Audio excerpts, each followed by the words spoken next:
Multiple exposure, sometimes known as double exposure, started off as a film technique where two or more subjects were combined to a single frame of celluloid film. Now, the process was super cool because it allowed photographers to take multiple subjects and present them in a completely new way. And of course, all of this was done in camera. Now, many of today's modern digital cameras have a multiple exposure mode, and I think it's one of the most underused features on the modern digital camera. Today, we're going to be making some multiple exposures in camera.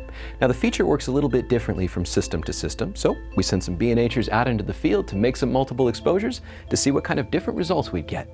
The Fujifilm system is most like a traditional film camera when you're making a multiple exposure.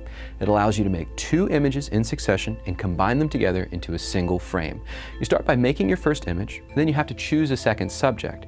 Now, if too much time passes or if the camera powers off, you'll have to start the process over again. So one of the nicest things about making multiple exposures with a modern mirrorless digital camera is that after you make that first frame, it appears as an overlay in the electronic viewfinder or on the rear LCD screen. This really helps in balancing out your second composition.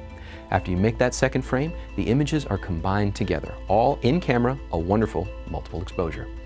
So Canon handles multiple exposures a little bit differently. First of all, you can make up to 9 frames to combine into a single image. It also has 4 different blending modes that allow you to put subjects together in different ways. One thing that's particularly cool about the Canon system is that you can select your base image at any time. You can make a portrait in studio and then make your second image at a later time. Well, this allows you to create multiple options for your multiple exposures. Now, the Sony system is kind of a mix of the way that Fuji and Canon handle multiple exposure. After you've made your first photograph, your second frame you can make as many times as you like until you get the combination that best suits your taste. The Sony system also has multiple blending modes to help you achieve specific looks and preset modes that allow you to make multiple exposures without having to worry about your camera's manual settings. This feature is available as a downloadable app through the Sony PlayMemories camera app store. So a quick general tip on multiple exposure. Your second frame, it really only fills in mid-tone and shadow detail from your first frame, in most cases. So any white space or blown highlights, consider those areas exposed.